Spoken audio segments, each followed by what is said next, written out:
हृदय रोग से मुक्ति। साहित्यिक पुरस्कार प्राप्त एक हृदय रोगी चिकित्सक की बेहद लोकप्रिय आत्मकथा का मराठी से अनुवाद। चैप्टर 3 क्षणस्थ 3.3। यहाँ तक मेरे अनुभव व प्रयत्न बताना आसान था। बातें आहार, व्यायाम, शरीर इनके बारे में थी, परंतु इसके बाद मैं ध्यान एवं अध्यात्म के विषय में अपनी यात्रा का वर्णन करने की कोशिश करने जा रहा हूँ। अध्यात्म, ध्यान, समाधि इन विषयों में मेरे मन में कौतूहल और आकर्षण बहुत पहले से ही था, परंतु जीवन की भागदौड़ में व्यस्त रहने से इन्हें उत्तर आयुष में करने की बातें कहकर मैं आगे के लिए टाल दिया करता था। परंतु आर्निस की उपचार पद्धति में उसने ध्यान पर बहुत जोर दिया था। इसके सिवाय बाद में कहकर टालने के लिए अब मेरे पास बाद में नाम का समय नहीं था। कदाचित वह उत्तर आयुष अब चुपचाप ही आ पहुंचा था। कुछ भी हो, अभी मरने की इच्छा नहीं थी, परंतु कब मरना पड़ेगा इसकी आश्वस्ति भी नहीं थी और अशांत अवस्था में मरने की तैयारी नहीं थी। अतः मैं ध्यान मार्ग की खोज में लग गया।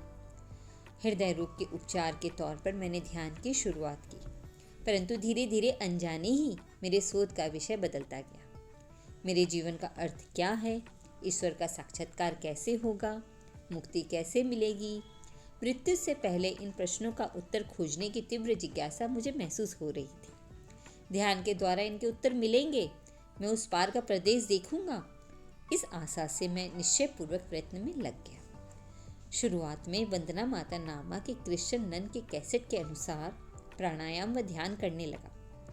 एकांत में स्तब्ध बैठकर अपनी सांस पर लक्ष्य केंद्रित करना, अपने उस श्वास को मुझे विश्व से जोड़ने वाली क्रिया इस रूप में अनुभव करना, साथ में सोहम मंत्र के द्वारा वह भावना मन में स्थापित करना, ऐसी यह पद्धति थी। विपस्सना का नाम खूब सुना था। 10 दिन इगतपुरी आश्रम में जाकर आनापान व विपश्यना ये 2 ध्यान विधियां व थोड़ा सा बौद्ध नीति शास्त्र सीखा। बिहार स्कूल ऑफ योग से शून्य मन धारणा पद्धति की जानकारी मिली। अमेरिका की कुछ पुस्तकें और कैसेट से ध्यान की कुछ पद्धतियाँ और इमेजिनरी एंड विजुअलाइजेशन ये तंत्र मिले, उनका भी उपयोग करके देखा। आचार्य रजनीश ने ध्यान की अनेक पद्धतियों का वर्णन किया है, वह भी पढ़ा। विमलाताई ठकार के रूप में मुझे अतिशय सुयोग मार्गदर्शक मिली। इस क्षेत्र में उनका बहुत अधिकार तो है ही, किंतु साथ ही उनकी अनाग्रही श्रद्धा की मांग के बिना भी सतत प्रेम से मार्गदर्शन करने की वृत्ति मुझे बहुत भा गई। पुस्तक, भेंट व पत्र के द्वारा उनका मार्गदर्शन मिलता गया। रोज सुबह शांत जगह पर ध्यान करके बैठने लगा। हमारे घर का तलघर मेरे ध्यान का अभ्यास स्थान बन गया। आंखें बंद की तो भी बाहर आने वाली सारी आवाजें परेशान करती थी। कोई चिल्लाता, घर में बर्तन गिरता, मोटरसाइकिल की आवाज करते हुए गुजरती प्रत्येक आवाज पर मन में प्रतिक्रिया होती। ये क्या मुसीबत है, मुंह से निकला और खूब चिढ़ मचती। डॉक्टर फडनीस की बताई हुई एक युक्ति काम आई। बाहर से आने वाली इन आवाज़ों के प्रति अपनी प्रतिक्रिया बदल लो। ये कहाँ की झंझट है, ऐसा न सोचते हुए केवल शांति से उस आवाज़ को सुनते रहो, पक्षियों की चहचहाहट सुनने की भांति। एक तरह से उस आवाज़ को ही ध्यान करने का निमित्त बना लो। धीरे धीरे इन आवाज़ों ने तंग करना बंद कर दिया। ध्यान करने के लिए मैं पद्मासन में नहीं बैठ पाता था, मेरे पैर बहुत कड़े थे। विपस्सना के शिविर में तो एक बार में 1 घंटा, ऐसे रोज 10-12 घंटे आसन में बैठना पड़ता था। मेरे हाल बेहाल हो गए, मन अस्वस्थ हो जाता। अरे तुझसे सादा बैठना तो होता नहीं, ध्यान क्या लगेगा। 3 वर्ष के अभ्यास के बाद धीरे धीरे पैरों में लोच आई। आसन सहज लगने लगा। किसी भी वेदना के बिना सहज लंबे समय तक सिद्धासन में बैठने लगा। सीधे बैठने की गुत्थी सुलझाने में मुझे 3 वर्ष लग गए। प्राणायाम करने लगा। पुस्तकें पढ़ना, प्रयोग करना, अनुभव लेना और आगे बढ़ना, ऐसे मेरे प्रयत्न चल रहे थे। उच्छ्वास को प्रकृति अथवा ईश्वरी तत्व के एक रूप होने का माध्यम मानकर उस पर मन केंद्रित करने लगा।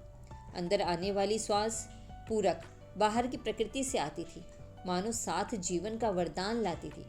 प्रसाद रूप में उसको स्वीकार करते हुए मैं उसे छाती से गहराई तक ले जाता। उस श्वास छोड़ते समय मैं छोड़ रहा हूँ, स्वयं को निसर्ग में, प्रकृति में विलीन कर रहा हूँ, ऐसा भाव मन में आता। यह श्वास उस श्वास का चक्र तो सतत 24 घंटे चलता रहता है। उसे यह नया अर्थ देना यह वह अर्थ तो है ही, मुझे केवल उसे जानकर अनुभव करना है। ध्यान करते समय मन की दौड़ भाग यह एक अजीबोगरीब मायाजाल ही होती है। ध्यान के स्थान पर शांति से सिद्धासन लगाकर बैठे, आंखें बंद की, आती जाती श्वास पर ध्यान केंद्रित किया। इतना सब करने पर तो मन को शांत बैठना ही चाहिए ना। वह कैसे शांत बैठे? मन को हवा सा कहूँ, पारे जैसा, वह हाथ ही नहीं आता। ध्यान को प्रारंभ किया, थोड़ी देर तक कुछ क्षणों की निर्विचार शांति, खूब अच्छा लगता। अरे आखिर आ ही गया मुझे ध्यान करना, देखूं कितने सेकंड तक मन निर्विचार रहता है आज। और अचानक ध्यान आता, अरे यह भी तो मन का विचार ही है ना। कहाँ है मन की शांति? उसकी हलचल में न उलझते हुए केवल उसे देखने का निश्चय किया। कुछ क्षण शांति। वाचन, योगासन, प्राणायाम और ध्यान साथ साथ चल रहे थे। इस कारण अपने आप कड़ियाँ जुड़ने लगी और अर्थ समझ में आने लगी। अचानक पूरे शरीर में अनियंत्रणीय सुखद झुंझुनी आना, किसी चीज की ओर देखते हुए अचानक क्षण भर के लिए दूसरा ही भाव महसूस होना, ऐसे अनुभव आने लगे। एक बार तो करीब करीब 40-50 मिनट तक निशब्द शांत शांति की गहराई में निर्विकार परंतु जागृत अवस्था का विलक्षण आनंददायी अनुभव हुआ। विमलाताई ठकार की कुछ पुस्तकें पढ़ने को मिली। उनकी ध्यानमय दैनंदिन जीवन नाम की छोटी सी पुस्तक तो ध्यान क्षेत्र में प्रगति करने की इच्छा रखने वालों के लिए अप्रतिम देन है। विनोबा की महागुहा में प्रवेश पुस्तक अत्यंत मूल्यवान प्रतीत हुई। मेरे ध्यान संबंधी अनेक भ्रामक अपेक्षाएं एवं कल्पनाएं दूर होने लगी। ध्यान तो एक अवस्था है जिसमें अस्तित्व की तह में जाकर उसका शब्दातीत विचारातीत अनुभव प्राप्त करना है। यह सब मेरी बुद्धि के लिए स्पष्ट हो चला था। पुनः उत्साहपूर्वक रोज ध्यान करने लगा। अनेक बार पहले की अपेक्षा जल्दी मन एकाग्र होने लगा।